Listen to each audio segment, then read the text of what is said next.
Donc là, j'apprends en gros que ma mère va aussi mourir. Il faut savoir que ma mère était fille unique. Mon père avait une sœur et un frère. Sauf que, étant un peu en froid avec sa famille, on n'a pas eu beaucoup l'occasion de les fréquenter. Donc, même si ils étaient en froid, ma tante, franchement, s'est empressée de venir. Voilà. J'avais son numéro de téléphone, mais c'est vrai que c'est quelqu'un qu'on ne fréquentait pas.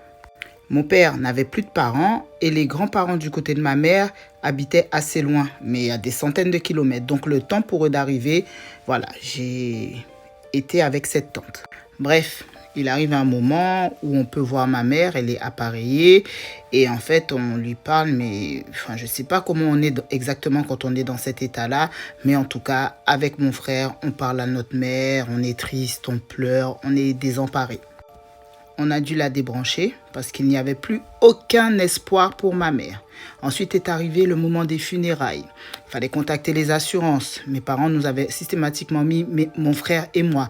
Comme j'étais majeure, c'est moi qui ai dû gérer les obsèques.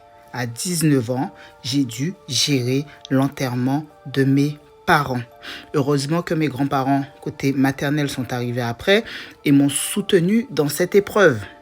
Quand tout ça s'est passé, on s'est retrouvés en fait à aller vivre chez mes grands-parents, qu'on voyait assez régulièrement quand même.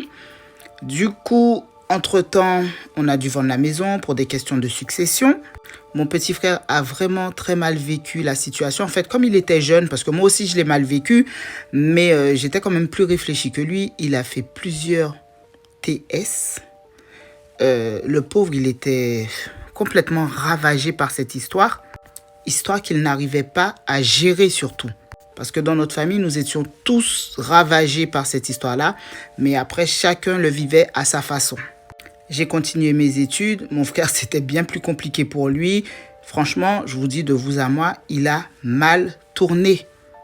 Et c'est pas qu'on n'essayait pas de l'aider, mes grands-parents ont tout fait pour lui, mais il a clairement mal tourné. Il est même passé par la case prison.